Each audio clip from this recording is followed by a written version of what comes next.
আপনাদের সকলকে বাংলা গল্প বইয়ের একটা নতুন পর্বে স্বাগত জানাচ্ছি। আশা করি আপনারা সবাই খুব ভালো আছেন। আজকে আমি যে গল্পটা পড়তে চলেছি সেটা হলো একটা ডিটেকটিভ স্টোরি, কিঙ্কর হত্যা রহস্য। লিখেছেন তপন বন্দ্যোপাধ্যায়। তাহলে চলুন শুরু করলাম গল্পটাকে। কলেজের অ্যানুয়াল সোশ্যাল ফাংশন নিয়ে কদিন ধরে এত ঝামেলায় রয়েছে গার্গী যে তার ম্যাথস অনার্সের জটিল সমস্যাগুলো আপাতত মাথা থেকে হাওয়া। হাফ ইয়ারলি পরীক্ষাটা সদ্য হয়ে গেছে বলে একটু বাঁচোয়া, নইলে তার এই নাতি চওড়া কাঁধে এসব দায়িত্ব নেওয়া সম্ভব হতো না। তবু সে আই হাম্বলি প্রে বলে অনেক কাকুতি মিনতি করেছিল সোশ্যাল ফাংশনের দায়িত্বে থাকা পিপিপির কাছে। কিন্তু পিপিপি অর্থাৎ অধ্যাপক প্রত্যুজ্য প্রসূন পাল একেবারে নাছোড় হয়ে বললেন, গার্গী, অন্তত সুভেনিরটার ভার তুমি নাও। তোমার একটু লেখালেখিটার হাত আছে যখন। এর আগেই তার ঘাড়ে চেপেছে নাটকের তত ছোট নয় একটি রোল, দুজন প্রখ্যাত কণ্ঠশিল্পীর সঙ্গে যোগাযোগ করা, তাদের ফ্যাশনের দিনে নিয়ে আসার দায়িত্ব ইত্যাদি ইত্যাদি। এত সবের ওপর সুভেনির চাপানোর মানে অস্ত একটি সমুদ্র মন্থন সম্পন্ন করা। এর মধ্যেই তার কাছে গোটা 10 কবিতা, 2টো প্রবন্ধ, 6টা সভাপতি সম্পাদক প্রমুখের প্রতিবেদন, তাছাড়াও বিজ্ঞাপনের প্রায় 100 ম্যাটার জমা পড়েছে। সেগুলো সাজিয়ে গুছিয়ে 2-3 দিনের মধ্যে প্রেসে না দিলে। সকালে তার এক চিলতে ঘরখানায় বসে বিজ্ঞাপনগুলি সাজিয়ে গুছিয়ে রাখছিল। হঠাৎই তার দাদা সুশোভন বাজারে থলি হাতে ফিরে প্রায় হাঁপাতে লাগলো। কি কাণ্ড! গলফ ক্লাবের পাশে একটা খুন হয়েছে। তার দাদা বাজার থেকে ফিরে রোজই মায়ের কাছে একটা না একটা জবর খবর স্তূপ হিসেবে পেশ করে থাকে। গার্গী তাতে অধিকাংশ দিনেই মাথা ঘামায় না, কারণ ততক্ষণে হয়তো অ্যাস্ট্রোনমি অথবা হাইড্রোস্ট্যাটিক্সের কোনো জটিল অঙ্ক নিয়ে সে আনাড়ির মতো গভীর জলে সাঁতরাচ্ছে। কিন্তু আজ একেবারে মার্ডার কেস শুনে কান খাড়া করলো ডাইনিংয়ের চত্বরে। তার মা তখন উৎকণ্ঠিত হয়ে খুঁটিয়ে খুঁটিয়ে জেনে নিচ্ছিল খুন বৃত্তান্ত। হঠাৎ শোষবন যেই বলেছে, ওই যে কিঙ্কর বলে একটা ছেলে, আর্টিস্ট হিসেবে বেশ নাম করেছিল, তাকেই। কিঙ্কর নামটা শুনে ধরাস করে উঠল গার্গীর বুকের ভেতরটা। লাফিয়ে বাইরে এসে বলল, সে কি কিঙ্করদা? হ্যাঁ। গার্গীর মুখখানা কেমন নীল হয়ে গেল খুনের বিভৎসতায়। বিশেষ করে বেশ চেনা একটি মানুষ যদি ভয়ঙ্করভাবে খুন হয়ে যায় হঠাৎ, তাহলে সেই দুঃখ কল্পনা করে কয়েক মুহূর্তে তার হৃৎপিণ্ড স্তব্ধ হয়ে গেল যেন। কিঙ্করদা তার তেমন পরিচিত ছিল না তা নয়। তার বোন ছন্দিতা গার্গীর সঙ্গে স্কুলে পড়েছিল বছর 2। তারপর হাই সেকেন্ডারি পাশ করে এখন ভর্তি হয়েছে অন্য কলেজে। মাঝে মধ্যে পথে ঘাটে দেখা হলে একটু করে হাসি ছুড়ে দিত একে অপরকে। তার বেশি পরিচয় ছিল না তখন। ছন্দিতার দাদা কিঙ্কর দত্তরায়কে অনেকবার দেখেছে এখানে ওখানে। সেবার দুর্গাপুজোর প্যান্ডেলে তার আঁকা কিছু ছবি টাঙানো হয়েছিল নবীন শিল্পীর একক প্রদর্শনী নামক এক ক্যাপশন দিয়ে। অ্যাকাডেমি অফ ফাইন আর্টসে তার 2-1বার প্রদর্শনী হয়েও গেছে, এমন শুনেওছে চন্দ্রিতার মুখে। তবে মাত্র কয়েকদিন আগে হঠাৎই প্রায় গায়ে পড়ে তার সঙ্গে আলাপ করতে হলো গার্গীকে, এই সুভেনির প্রকাশের দায়িত্ব তার কাঁধে চাপাতে। পিপিপি তাকে বলেইছিলে, দেখো গার্গী, কভারের ছবিটা যেন দারুণ হয়। কভারে একটা আকর্ষক ছবি থাকলে লোকে এমনি সুভেনির হাতে তুলে নেবে।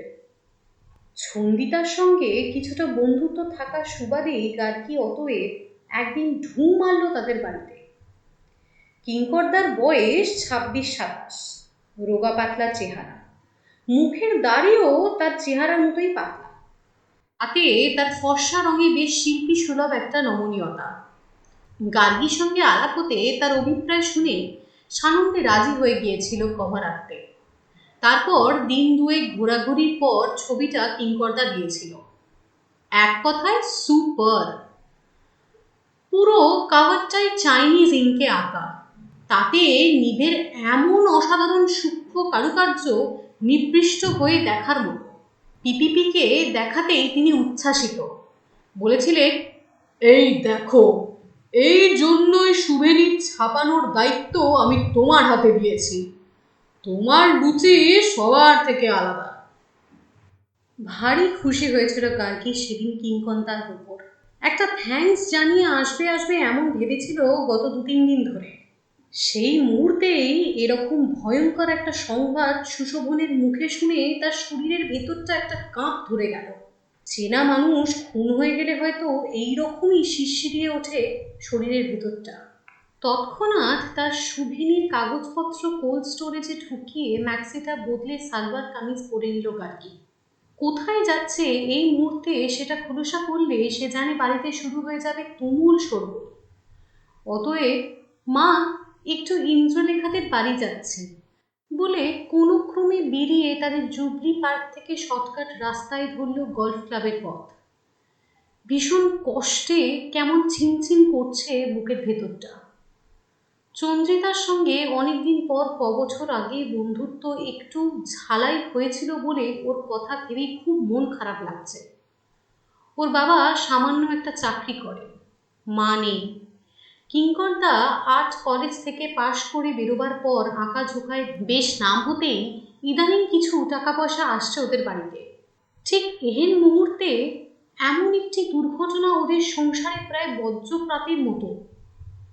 চন্দিতার সামনে এখন কিভাবে গিয়ে দাঁড়াবে ভাবতে পারছিল না সে। চন্দিতাদের বাড়িটা গলফ ক্লাব রোডে, কিন্তু সে পথ না ধরে গার্গী প্রথমে চলে গেল গলফ ক্লাবের বিশাল পাঁচিলটা সেই কোণে, যেখানে ভোর থেকে এলাকার মানুষজন ভিড় করে দেখতে এসেছে কিঙ্করদা। বুকের ভেতরটা ধরাস ধরাস করছিল গার্গীর। এইরকম বিভৎস দৃশ্যের মুখোমুখি হওয়াটা তার মোটেই পছন্দের নয়, কিন্তু কি এক অনিবার্য তাড়নায় কৌতূহলে এগিয়ে গেল ভিড়ের দিকে। এর মধ্যে পুলিশের একটা জিপ এসে দাঁড়িয়েছিল। বেশ কজন পুলিশ ছড়িয়ে ছিটিয়ে পাহারা দিচ্ছে দেবে। একজন জাদরের চেহারার পুলিশ অফিসার কি সব নোট করে নিচ্ছেন তার একটা ছোট্ট পকেট ডায়েরিতে। ঝিলের ধার বরাবর আরো বহু লোক পিলপিল করে এদিকে আসছে দেখে অফিসারটা তার লেখা থামিয়ে চেঁচিয়ে উঠলেন, আপনারা সব বাড়ি চলে যান, বাড়ি চলে যান, এখানে ভিড় বাড়াবেন না অযথা। কিন্তু তার হুকুম তামিল করার মতো লোকজন তেমন নেই বোধহয়।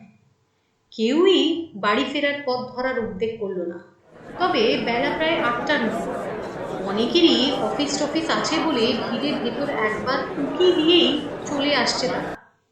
গার্গীও পুলিশ অফিসারের দিকে বেশি না তাকিয়ে উদাসীন ভঙ্গিতে হাঁটতে হাঁটতে হঠাৎ মিশে গেল ভিড়ের ভিতরে। কোনো ক্রমে ঠেলে ঠুলে যে দৃশ্য দেখল তাতে মাথাটা ঘুরে গেল হঠাৎ। কিঙ্করদার দিকে বেশিক্ষণ তাকিয়ে থাকতে পারল না গার্গী। শুধু দেখল কিঙ্করদার নেভি ব্লু রঙের প্যান্টার পকেটে উকি মারছে এক বোঝ টাকা। যতটা নজরে এলো তাতেই মনে হলো নোটগুলো কড়কড়ে নতুন। বাইরে বেরিয়ে আসতেই শুনল একজন মাঝবয়সী লোক জিজ্ঞেস করছেন পুলিশ অফিসারটিকে, কিছু জানতে পেরেছেন নাকি কেন খুনটা হলো? পুলিশ অফিসারটা অতি অবহেলায় ঠোঁট ছুঁচড়ো করে বললেন, নিশ্চয়ই পলিটিক্যাল মার্ডার। এ বয়সে ছেলেরা তো এইভাবেই খুন হচ্ছে অবসর। আরেকজন পাজামা পাঞ্জাবি পরা টোটো তৎক্ষণাৎ ঘাড় নেড়ে বলল, না মশাই, এ ছেলে কখনো রাজনীতি করতো না।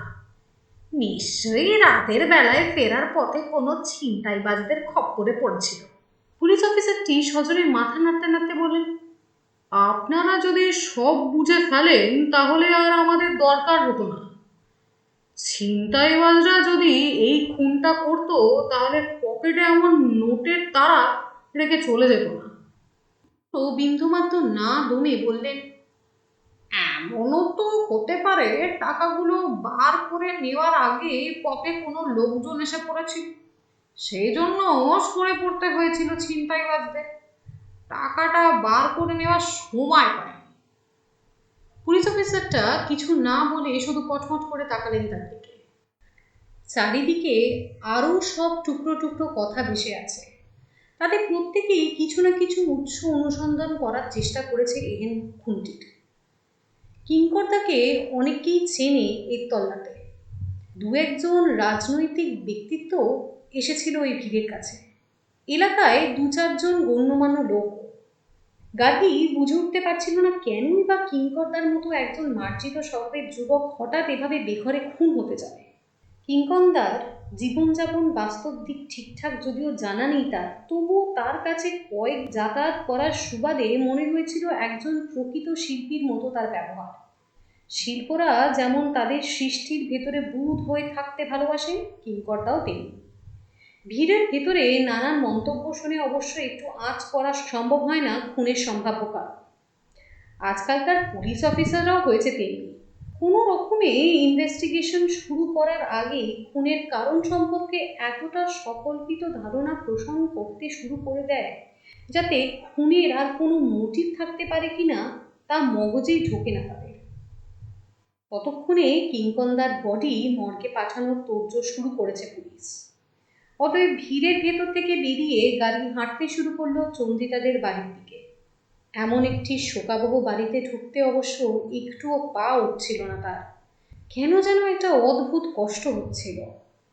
চন্দ্রিতা মেয়েটা ভারী নরম, ওর মা বহুদিন আগে কি একটা অসুখে ভুগে মারা গিয়েছেন। বাবা দাদাকে নিয়ে তার ছোট্ট সংসার। কদিন আগেই চোখটা ছলছল করে বলছিল, দাদা রোজগার করতে শুরু করার পর থেকেই সংসারের অভাবটা একটু কমেছে। এ সময় মা বেঁচে থাকলে কি ভালোই না লাগতো, পয়সার অভাবে তখন ভালো করে চিকিৎসা করা গেল না মায়ের।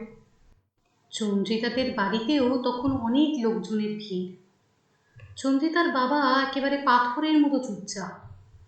মাত্র কয়েক ঘন্টার মধ্যে তাদের পরিবারের ওপর দিয়ে একটা প্রবল ঝড় বয়ে গেছে, তাতে থমথম করছে গোটা বাড়ি। প্রতিবেশীদের টুকরো টুকরো প্রশ্ন, তার জবাবে থেমে থেমে বলছিলেন তার বাবা, কতদিন ধরে বলছি এত রাত করে বাড়ি ফিরিস নে, দিনকাল খারাপ, রাস্তাঘাটে কত বিপদ, কিন্তু আমার কথা তো কানেই নেয় না কখনো।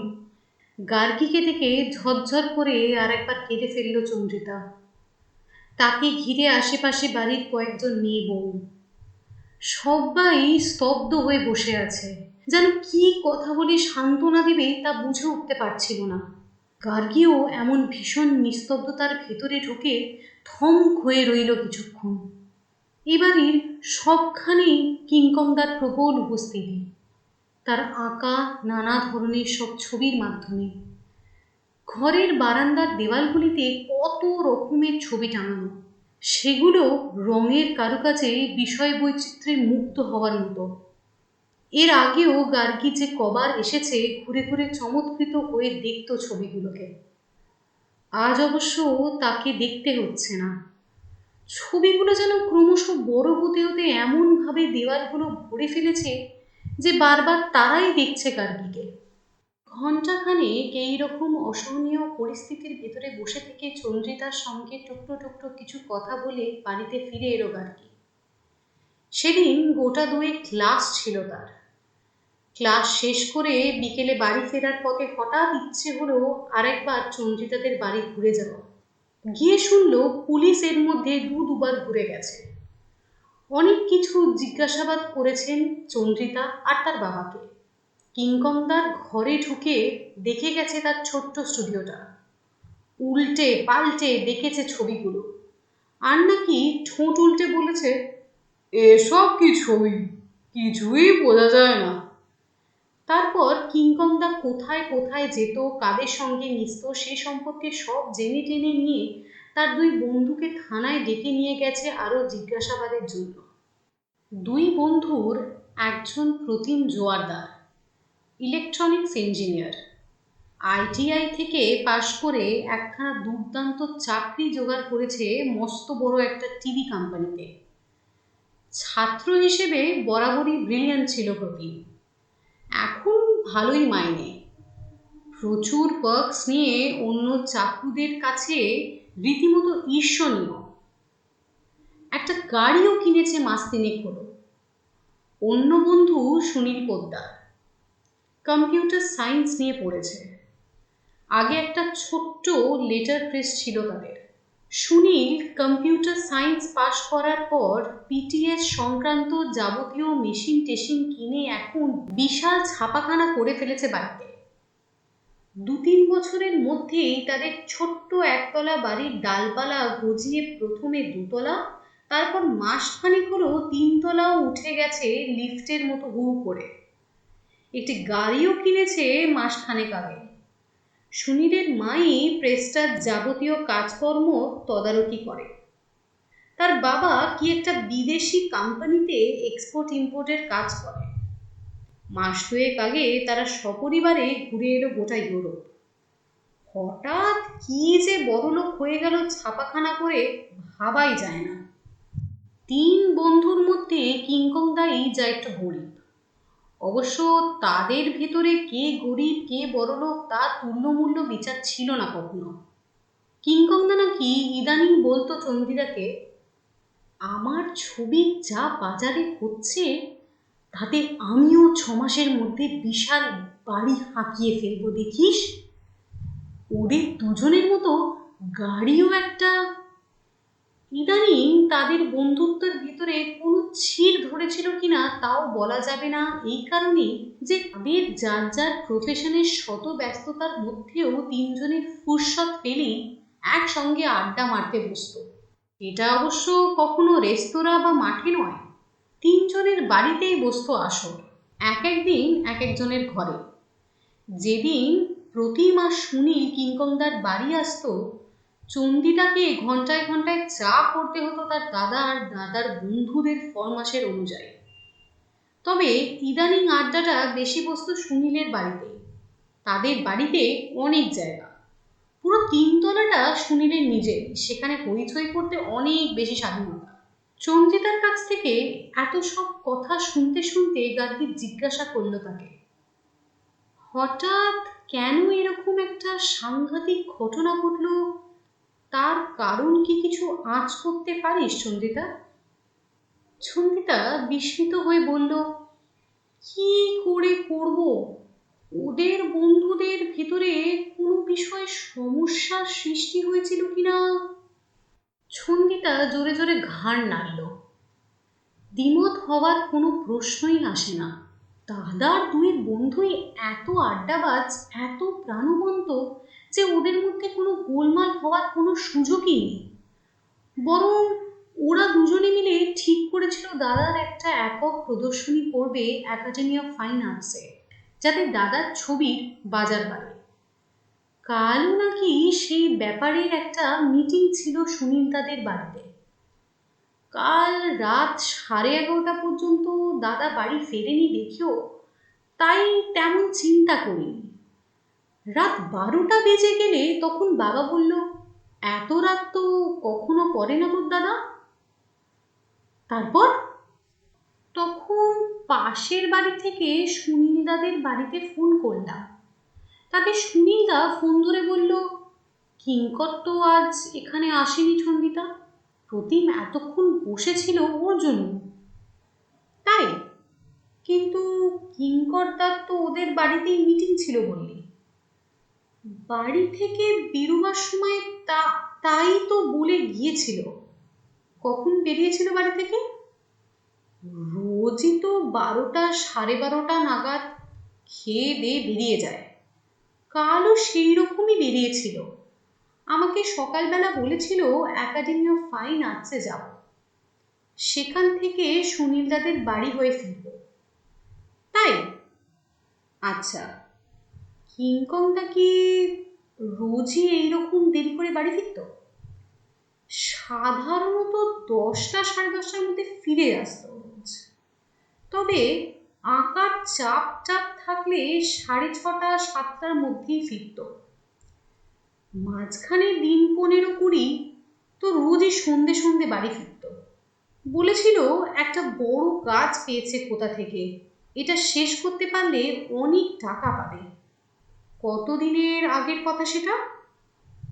মাস 6 আগের কথা। পেয়েছিস টাকাগুলো? বলেছিল 3টে লটে কাজগুলো করতে হবে। তার একটা লট শেষ করে কিছু টাকা হাতে এসেছে, আরও পাবে আস্তে আস্তে। তবে বাকি লট দুটো শেষ করলে বাড়ি গাড়ি সব। গার্গী ভুরু কুঁচকে ভাবলো কিছুক্ষণ। কোত্থেকে অর্ডারটা পেয়েছিল তা জানিস? না রে, দাদার এইসব আঁকাঝোঁকা নিয়ে তো কখনো তেমনভাবে মাথা ঘামায়নি। কদিন তো সারা রাত ধরে আঁকলো ছবিগুলো। ও। গার্গী ভাবতে ভাবতে সহসা এক গভীর অন্ধকারে পড়ে হাবুডুবু খেলো কিছুক্ষণ। একজন প্রায় অপরিচিত মানুষের সম্পর্কে জানতে গিয়ে অন্ধকার থেকে আরেক গাঢ় কুয়াশায় নেমে যেতে হয় এসব ক্ষেত্রে। ছবি আঁকায় কিংকংদা এদিক ওদিক থেকে অর্ডার পেয়ে যে পয়সা পেতে শুরু করেছিল, তখনই এমন একটি অঘটন ঘটবে তা অদ্ভুত। খুনটা রাজনৈতিক কারণে নয়, তাও জেনে গেছে সে। কোনো ছিনতাইবাজদের কাজ কিনা সেটাও খতিয়ে দেখা দরকার। সকালে ভিড়ের নানান মন্তব্য শুনতে শুনতে একবার মনে হচ্ছিল, যদি ছিনতাইবাজদের কাজ হয়ে থাকে তাহলে তার পকেটের নোটের বোঝা পাওয়া যাবে কেন? খুনের পর লোকজন আসতে দেখে ছিনতাইবাজরা টাকা না নিয়ে পালিয়ে যাবে এমন বোকা তো তারা নয়। দরকার হলে পথচারীদের গায়ে একটা বোমা টোমা ছুড়ে দিতে পিছুপা হবে না। তাহলে খুনটা হলোই বা কেন? ছন্দিতার কাছ থেকে একটু আগে যে কথাটা শুনলো, সেই মোটা টাকার অর্ডার কোথা থেকে পেয়েছিল কিংকং দাস, সেটা জানতে পারলে কোনো ক্লু পাওয়া যেত কিনা কে জানে। কিছুক্ষণ ইতস্তত করে গার্গী হঠাৎ বলল, কিংকংদার স্টুডিওটা আমাকে একটু দেখাবি? দিতা বেশ অবাক হলো। কেন রে, পুলিশ তো তন্ন তন্ন করে দেখে গেল সব। গার্গী অপ্রস্তুত হয়ে বলল, আমি তো পুলিশ নয়, কিন্তু সমস্ত ব্যাপারটা ভারী আশ্চর্যজনক লাগছে আমার। মাত্র কদিন আগে আমার কথাবার্তা হয়েছে কিংকংদার সঙ্গে, তাতে মনে হয়েছে আর্টিস্ট হিসেবে খুবই ব্রিলিয়ান্ট ছিল। এরকম একটা প্রতিভার এভাবে অপমৃত্যু হলো ভাবতে ভীষণ কষ্ট হচ্ছে। একবার যদি স্টুডিওটা দেখতে দিস। ছন্দিতা ঘরটা খুলে দিতে গার্গী ভারী বিষণ্ণ হয়ে গেল। এর আগে বারদিনে কিংকর্দার সঙ্গে ঘরে বসে কথা বলেছিল গার্গী। সারা ঘরে অসংখ্য ছবিতে ভর্তি, কিছু বাঁধিয়ে দেওয়ালে টাঙানো, কিছু এমনি পড়ে আছে ঘরের মেঝেতে, কিছু টেবিলের ওপরে। বড় একটা আলমারির কাঁচের আড়াল থেকে উঁকি মারছে কয়েকখানা। অনেকক্ষণ স্টুডিওর ভেতরে ঘুরে ঘুরে দেখে গার্গী তেমন কোনো উত্তর পেল না তার ভেতরে জমে ওঠা অজস্র প্রশ্নের। আলমারির ভেতর থেকে দুখানা বড় খাতা আবিষ্কার করলো, যার পাতায় পাতায় অসংখ্য স্কেচ, চাইনিজ ইঙ্কে আঁকা। বেশ কিছু ল্যান্ডস্কেপ, কিছু ক্ষুধার্ত মানুষের ছবি, কিছু কলকাতার পুরনো বাড়ির স্কেচ, কয়েকটা বিভিন্ন ধরনের শিলালিপির ছবি, তার সঙ্গে সে যুগের কটা মুদ্রা স্কেচও। শিলালিপির অক্ষরগুলো গার্গীর কাছে রোমান বা গ্রিকের মতোই দুর্বোধ্য। তাতে কোনো বার্তা বহন করছে কিনা ঈশ্বর জানেন। খুঁজতে খুঁজতে একটা জল রঙের স্কেচের খাতাও আবিষ্কৃত হলো আলমারির ভেতর থেকে। তাতেও ল্যান্ডস্কেপ, কয়েকটা মেয়ের মুখ, কিছু হাতি ঘোড়া বাঘ ইত্যাদি জীবজন্তুর ছবি। এর মধ্যে যে বিশেষ ছবিগুলোর সন্ধান করছিল গার্গী, সেগুলো আছে কিনা তা বুঝতে পারল না। কিছুক্ষণ পর এও ভাবল, এত বড় একটা মার্ডার কেসে ক্লু পাওয়া, তার রহস্য সমাধান করা এতই কি সোজা? সবে 3rd ইয়ারে পড়ছে গার্গী। গোয়েন্দা কাহিনী পড়ে পড়ে নেহাত মাথাটা খারাপ হয়ে গেছে বলেই এরকম একটা জটিল ব্যাপারে তার মাথা ঘোরাফেরা করছে। নইলে তার মাথা ঘামানোর কথাই না এসব ঘটনায়। দেখতে দেখতে খাতাটার মধ্যে হঠাৎ একটা 100 টাকার নোট পেতে হঠাৎ কি মনে হলো গার্গীর। চট করে নোটটা ঢুকিয়ে নিল তার ব্যাগের ভিতরে, প্রায় চোরেরই মতোই। ছন্দিতাদের বাড়িতে বসেই সন্ধ্যের দিকে খবর এলো কিংকংদার যে দুজন বন্ধুকে পুলিশ জেরা করার জন্য থানায় নিয়ে গেছিল, দুজনকে ছেড়ে দিয়েছে কোনো ক্লু না পেয়ে। জানা গেছে কিংকংদা সেদিন সুনীল পোদ্দারের বাড়ি আসার কথা থাকলেও কোনো কারণে আসেনি। তাদের অন্য বন্ধু প্রতিম জোয়ারদার জানিয়েছে কিংকংদা তাকে বলেছিল ঠিক বিকেল 4টে নাগাদ রবীন্দ্র সদনের সামনে দাঁড়াতে, যাতে তারা দুজন একসঙ্গে চলে আসতে পারে সুনীলদার বাড়ি। প্রমিত নাকি বিকেল 5টা পর্যন্ত দাঁড়িয়েও কিংকংদাকে দেখা পায়নি, তাই দেখা না পেয়ে হাঁটতে হাঁটতে খোঁজ নিতে গিয়েছিল একাডেমিক অফ ফাইন আর্টসের গ্যালারিতে। সেখান থেকে জানতে পেরেছে কিংকং অনেক আগেই বাড়িতে চলে গেছে কি সব জরুরি কাজ আছে বলে।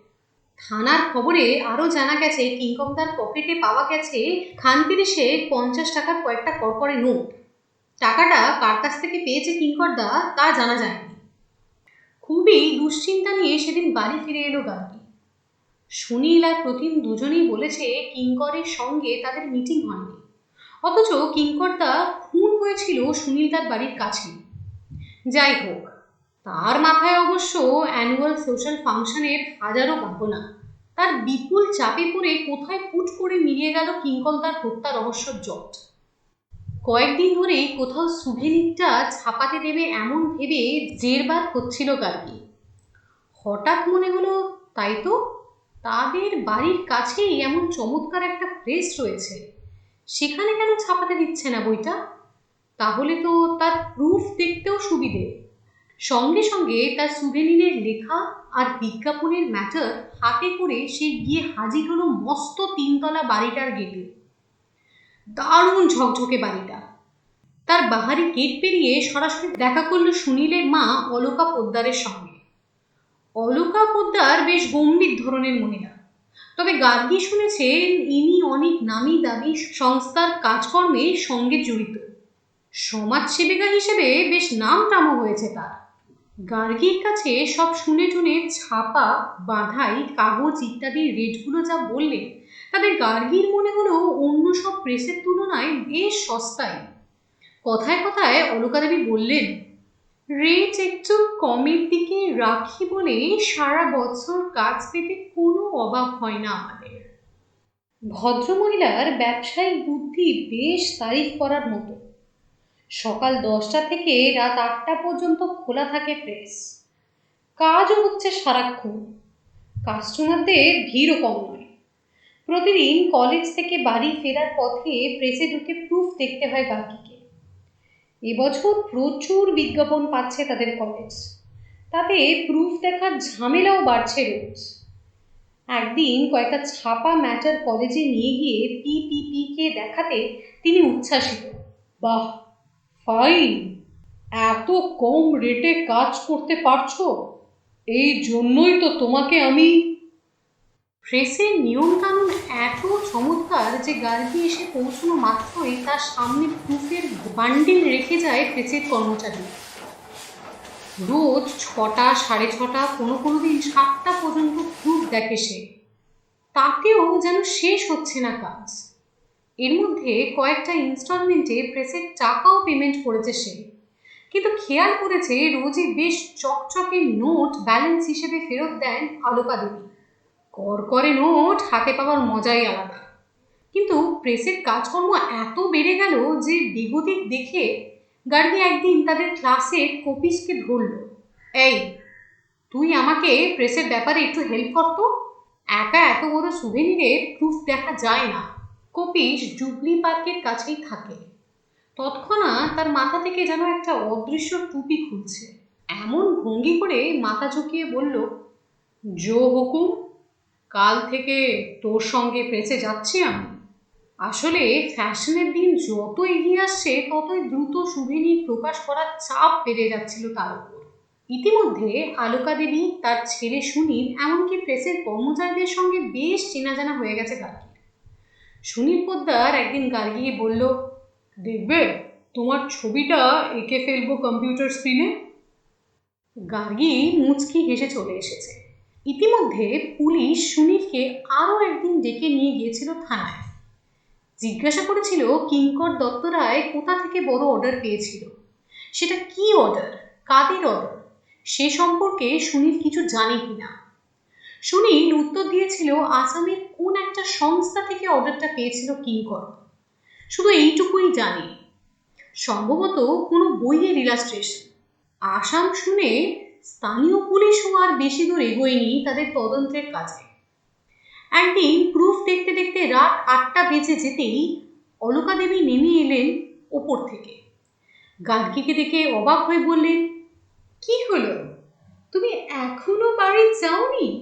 গার্গী কপিশ দুজনেই খুব লজ্জা পেয়ে গেল। বলল, আসলে হঠাৎ আজ অনেকগুলো ম্যাটার এসে গেছিল, তাই আর আধ ঘন্টার মধ্যে শেষ হয়ে যাবে। অনিলদা কম্পোজ করছেন। আলোকা দেবী গম্ভীর হয়ে বললেন, আজ বরঞ্চ এই পর্যন্ত থাক, আবার কাল এসো। রোজ 8টার মধ্যে প্রেস বন্ধ হয়ে যায়। 8টার 1 মিনিট হলেও এরা 2 ঘন্টার ওভারটাইম চাইবে, তা জানো? তাই নাকি? গার্গী আর কপিশ দুজনেই ধর্মর করে উঠে পড়ল তাদের কাগজপত্র নিয়ে। বাইরে বেরিয়ে কপিশ ঠোঁটে একটা বিচিত্র ভঙ্গি করে বলল, বেশ সাংঘাতিক মহিলা, কি বল? পাছে কর্মচারীদের একটু বেশি টাকা দিতে হয়। গার্গী হেসে বলল, সব ব্যবসায়ী এসব ব্যাপারে সজাগ, না হলে এত বড় বাড়ি করবেই বা কি করে বল? যাকগে, তুই বরং এখন আমার বাড়ি চল, কাগজগুলো পরপর সাজিয়ে ফেলে আজ। কাল কলেজে যাওয়ার পথে প্রেসে দিয়ে গেলে বিকেলে অনিলদা এগুলো কম্পোজ করে দেবে।